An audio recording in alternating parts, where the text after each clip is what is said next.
right, and to the listening audience, I'd like you to welcome Mr. Michael Rivero. Now, usually Mike Rivero's here with his cohort, Charlie McGrath, but I understand Charlie is winging his way somewhere across the country and is probably having a hard time sitting down after going through his TSA exam. But we do have live right now Mr. Michael Rivero from whatreallyhappened.com. And Mike, please take it away. Oh, you got it. So I actually have to work through this whole segment of the show. Normally I just kick back and coast and let Charlie sort of do what Charlie's going to do. But it has been an amazing week. Actually, it's been an amazing month. Collectively, we're all calling it Floodgate. It began with Benghazi Gate, what was going on over at that embassy where the ambassador got killed. Was it what we were told it was? Was it an attempt at a staged public relations device to help Obama cement his re-election victory that got out of control?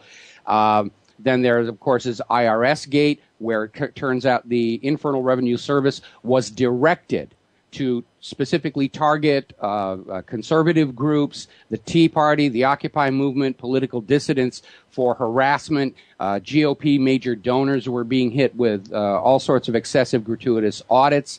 Then there was DOJ Gate, where the FBI has been monitoring the phone records of various reporters who were out there trying to expose government misdeeds. And this last week, the biggest one of them all, with the possible exception of Benghazi Gate, if what happened over there is what I think happened over there, the biggest scandal of all, which is NSA Gate.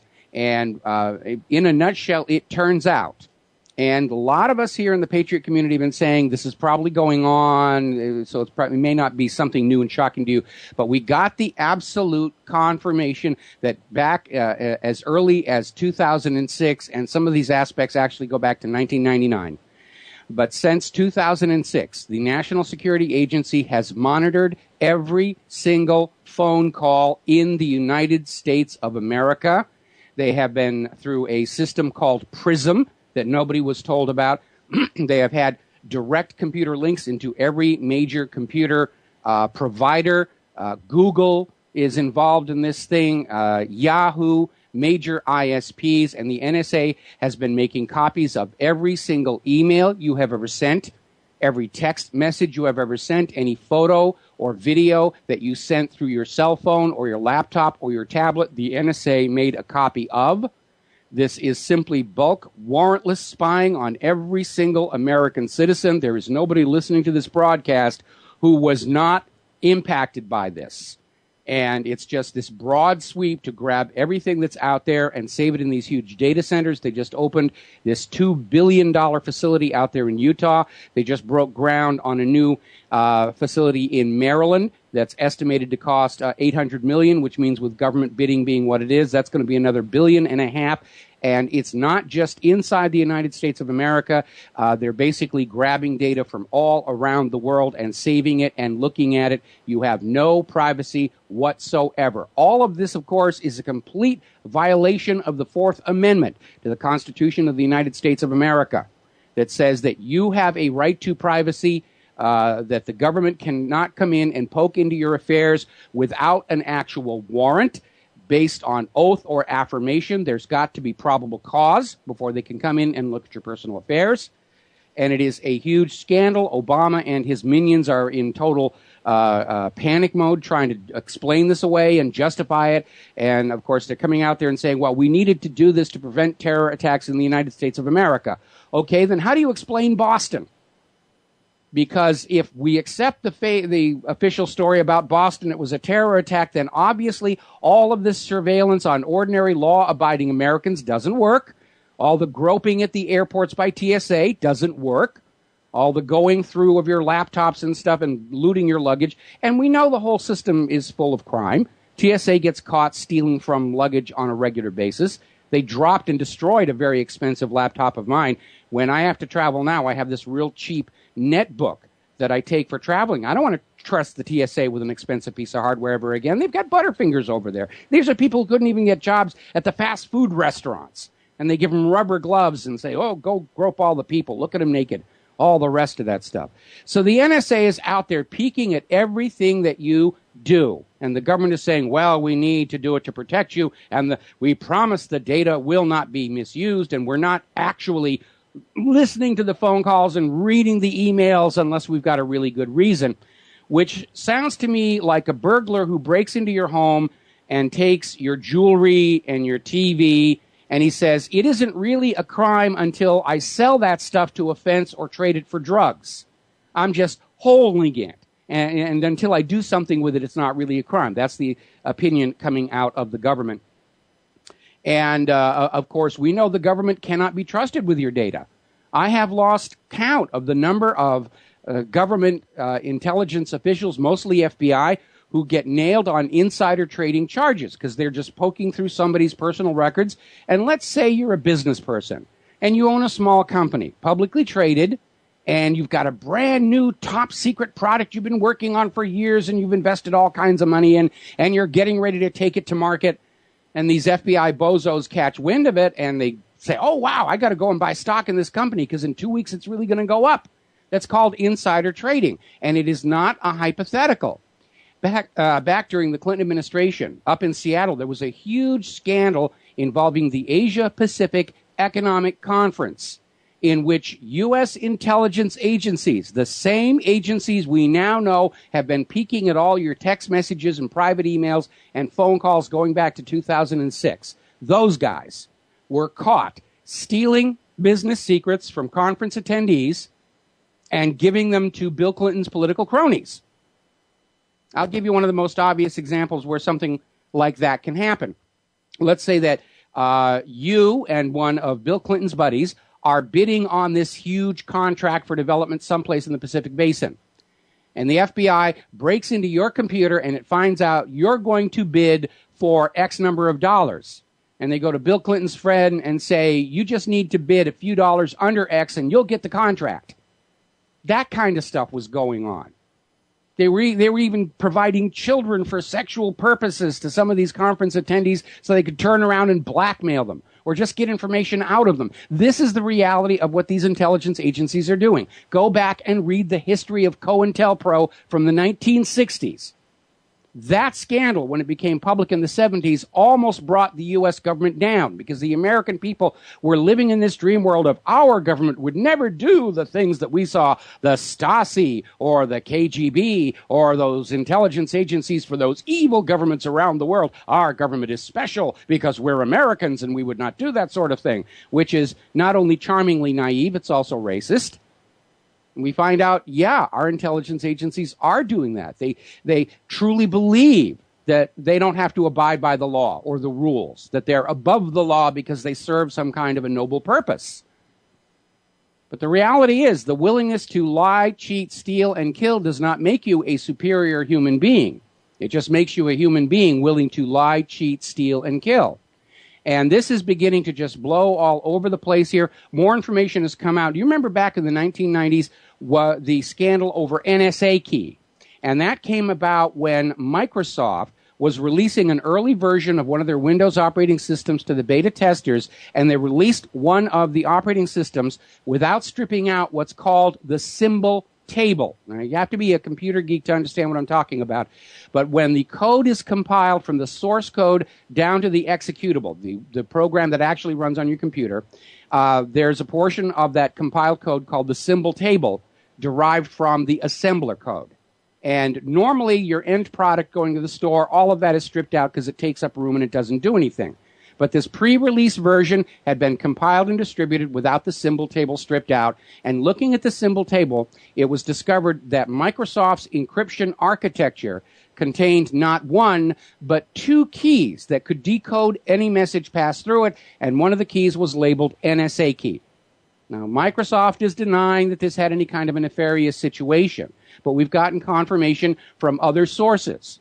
Leaks coming out left and right that every single computer sold in the United States going back to the turn of the century has a back door built into it for the NSA to come in and peek at your files and mess around with your computer and do whatever they want to do here.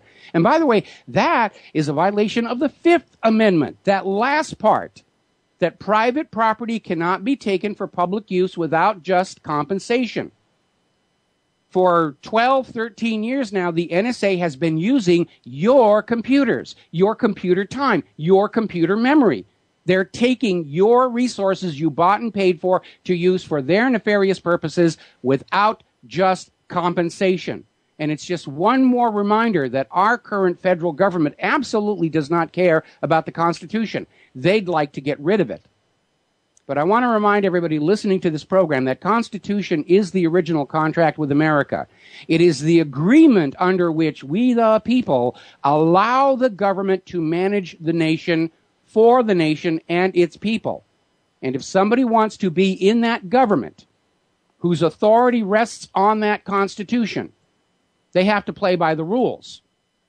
If they don't want to play by the rules, they should resign or they should quit. But we have a government right now that wants all the upside of being the government, taking your taxes, sending your kids to die in wars of conquest, but they don't want to have to be limited by the rules. In fact, it was only a couple of months ago we saw some very alarming trial balloon articles appearing in places like the New York Times and MSNBC, where they're out there saying, it's really time to get rid of the Constitution. It's just getting in the way of efficient operation of the federal government. And today we know what that efficient operation of the federal government is really all about. Every one of your emails, every text message, every single phone call, every picture, every video since 2006 is in the hands of the NSA. Now, if you're in a relationship, you got a marriage, like I've got this wonderful marriage with Claire, and if I'm traveling and she's not with me, I send romantic messages to her. I don't want some pervert over at the FBI or the NSA reading my messages to my wife and giggling over the content.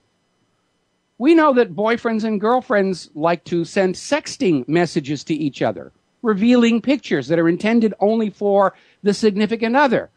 And now we understand that all of those perverts inside the government, they're looking at those as well. All in the name of national security. We've got to take away your privacy to protect you. And again, this idea that all of this is justified in the name of security is completely undermined by what happened in Boston. The lesson of the Boston bombing, if you accept the official story about what happened in Boston, the lesson is none of this security worked. The groping of your crotches by TSA at the airport doesn't work. The listening to all of our phone calls doesn't work. The scanning of all of our text messages and emails does not work. It just isn't there. And here's another thing to think about. If the government is scanning all of this information, and they've got everybody's phone calls and everybody's text messages, and they say it's for the protection and security of the American people, how come they're not out there arresting the drug dealers? How come they're not out there arresting those people who are pouring Viagra ads and porn ads into our email boxes? They've got the data to do it. They know who is calling who. They know what messages are being passed around. No. That's another priority entirely. The priority here is to make sure the American people are going to stay in their slave pens, that they're going to go on being perfectly happy to live under the slavery of a private central bank issuing the public currency as a loan at interest. That's the agenda here. The money junkies are ruling this country, and they don't want the American people standing up the way the people did in Egypt to kick out Mubarak, or the way the people are doing in Turkey right now as I speak these words to get rid of Erdogan. No. They want the wealth and power and the party to go on forever. And here we have the government of the United States of America at a time when millions of Americans are going hungry. Millions of Americans have lost their high-paying jobs, and they've either had to take low-paying jobs or they have no jobs at all. Millions of Americans who have lost their homes, and what is the government spending your tax dollars on? Billions and billions of dollars to watch you, to watch everything you do. TV cameras on every street corner, crotch gropers at every airport and bus station and train terminal. Everything that you do on the telecommunications network being monitored and watched to make sure you're not getting ready to stand up and say, I don't want to play this game any longer. You should be angry. You should be furious about what's going on. Even the United Nations says this is a human rights violation against the American people by the government of the United States of America. mass, warrantless, bulk surveillance on the population is a human rights violation. And by the way, remember what happened in Romania? One of the Romanian people's gripes against Ceausescu was TV cameras on every street corner, the mail being read, phones being listened to, constant surveillance. And it does not really make you safer. Boston proved that. So we have a government that knows it has completely gone off the reservation with regard to the Constitution.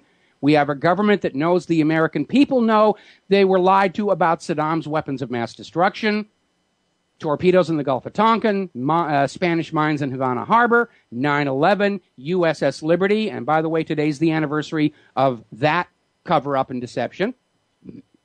And the government is afraid of the American people. They're absolutely terrified. They've gone paranoid. And that is why, right now, this very moment, and going back to at least 2006, every time you pick up that phone,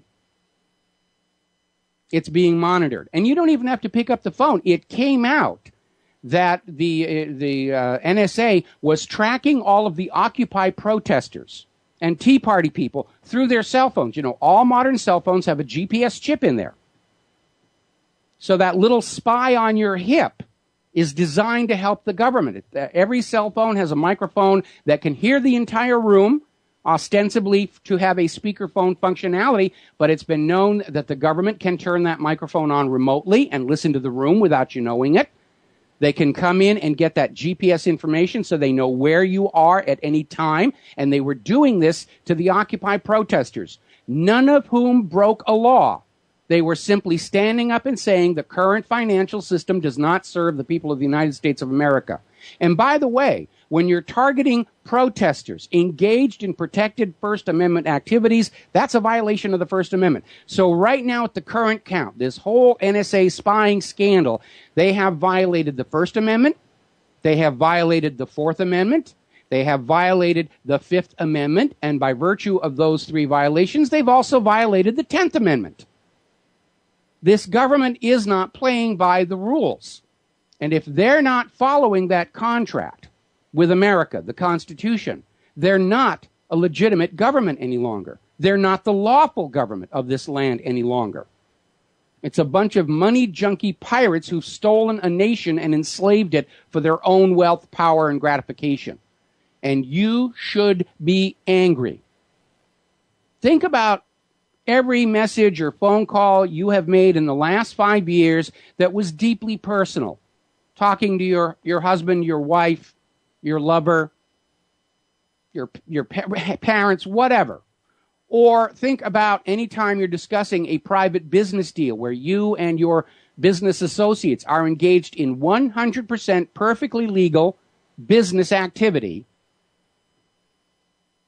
And now you realize it's all been listened to. And maybe the reason you didn't get that deal that you thought you were going to get is that somebody in the FBI or the NSA got wind of it and they just happen to be golfing buddies with your competition.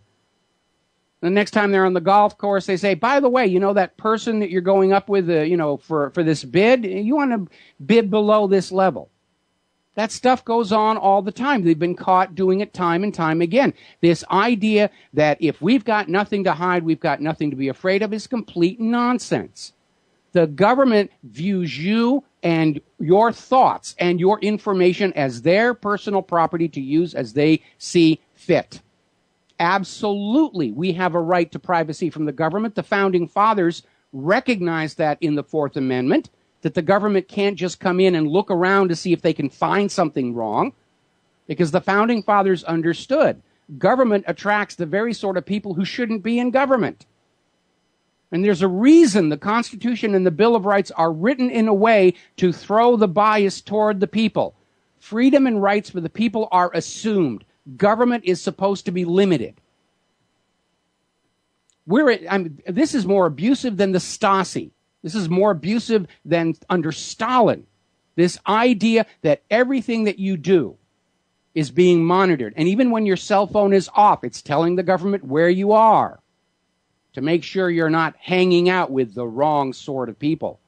And it's starting to come out now. Congress is starting to get their hackles up on this because it turns out even members of Congress are being monitored and checked. This scandal involving the targeting of reporters by the Department of Justice, turns out they were also looking at telephones inside the Capitol building. It's a violation of the separation of powers doctrine. And this goes back to 2006, so it isn't just Obama, who promised in 2007 he would never do this sort of thing, and here we are. It started under Bush to build this gigantic, expensive computer phone monitoring system that watches everything that you do. And by the way, it's not going to stop terrorism. Real terrorists understand they can't trust the commercially publicly available communication. They use other means like the shortwave number stations, one-time pads. They don't go out and buy some encryption system that's got a stamp of approval from the federal government. They develop their own. So this whole surveillance system is all about a government that is absolutely terrified you are reaching the point of standing up and saying, I quit. I'm not going to go along with this anymore. This country doesn't serve the American people any longer. This banking system does not serve the American people. It only serves the bankers. And you should be angry. You should be furious. And if you are not, there is something wrong with you. And as I said, this is only one of the scandals that have erupted in the last couple of weeks. You know, Benghazi, IRS targeting political groups, political bias. And by the way, using the IRS against political enemies was one of the impeachment charges against Richard Nixon. But he resigned before the impeachment could go forward. So this use of the IRS it is illegal. It's considered an impeachable offense.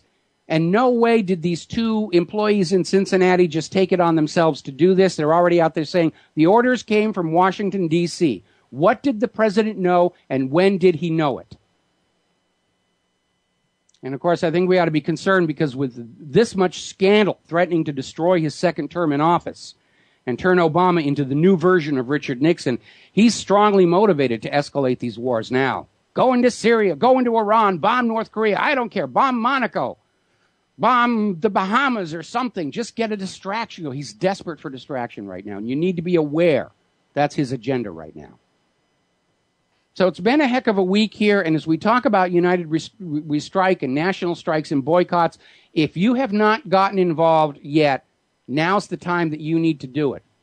Because the sum total of all of these things, the IRS targeting, the Department of Justice trying to scare the corporate media reporters into silence, and now the revelation that, yes, indeed, the government spies on everything that you do. They're trying to complete the transformation of this nation into a dictatorship.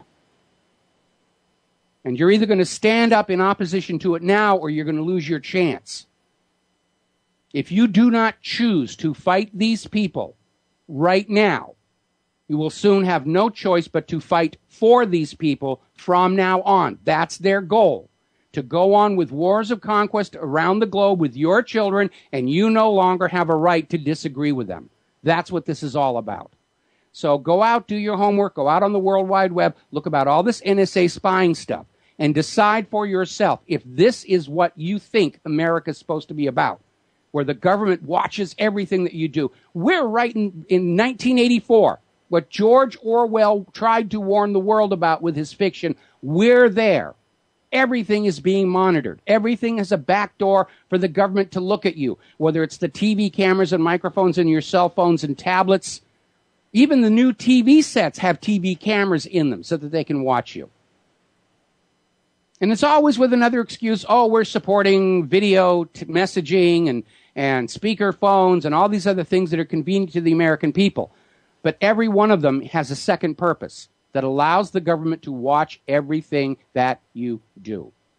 Is this what America is supposed to be? Please go back and read the Bill of Rights for yourself. And the time to decide is, if this is not the America that you remember it's supposed to be, what are you going to do to get the America that we all know and love back again? So I guess we're pretty much close to being out of time here. Yeah, it's getting scary. Man, I'll tell you, you got a lot off your chest in 30 minutes. I know you had 3 hours worth of material that you wanted to cover, so I think we got the Cliff Notes version of the Michael Rivero show. It's definitely the Cliff Notes version, and again, you can go to my website, whatreallyhappened.com, and if you don't trust my website, just go out and do a web search, NSA spying scandal. There is a ton of material out there. A lot of people are just absolutely furious. Again, when the COINTELPRO scandal broke in the 1970s, it almost delegitimized the government. Congress had to act. This goes way beyond COINTELPRO because COINTELPRO was spying on law-abiding citizens who were speaking out against the government. In the current scandal, they are spying on everybody. The butcher, the baker, the candlestick maker, the car mechanics, the bricklayers, the teachers, everybody is being spied on. Every phone call, every text message, every photo, every video, every email. All of it. They're grabbing all of it. Michael Rivero, thank you so much for your presentation and your participation in the United We Strike Radio Marathon. We really do appreciate having you here. Well, thank you for having me.